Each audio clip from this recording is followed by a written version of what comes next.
I still can't sleep without seeing his face, the way his eyes turned black, like two empty holes, when the mask slipped. Everyone in the village called him a man of God, but that night, I saw what he really was. It started like any other Sunday.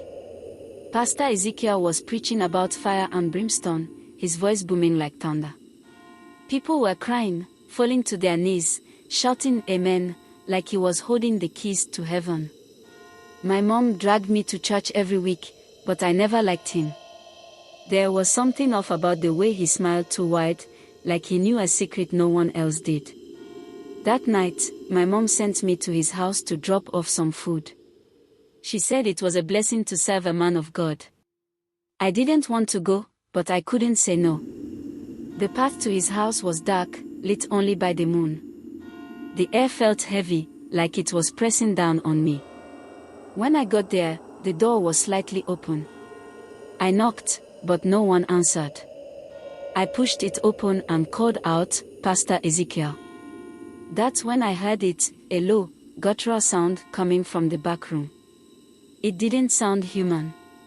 I should have turned around and left, but something made me walk closer. The door to the back room was cracked open, and I peeked inside. What I saw still haunts me. Pastor Ezekiel was on the floor, surrounded by candles. But they weren't normal candles, they were black, and the flames burned green. He was chanting in a language I didn't understand, his voice twisting and breaking like it wasn't his own. His Bible was open, but it wasn't the Bible I knew. The pages were covered in strange symbols, and the air smelled like rotting flesh. I froze. That's when he turned and saw me. His face, it wasn't his face anymore.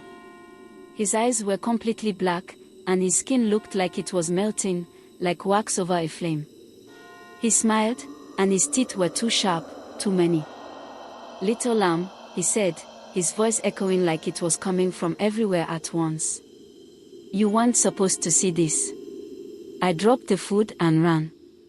I didn't stop until I got home. My mom asked what was wrong, but I couldn't tell her. No one would believe me. Pastor Ezekiel was the most respected man in the village. The next Sunday, he was back in the pulpit, smiling that same too wide smile. But now, when he looks at me, I see the blackness in his eyes. I see the mask slipping. I don't go to church anymore. But sometimes, late at night, I hear his voice whispering outside my window, calling me his little lamb. And I know it's only a matter of time before he comes for me.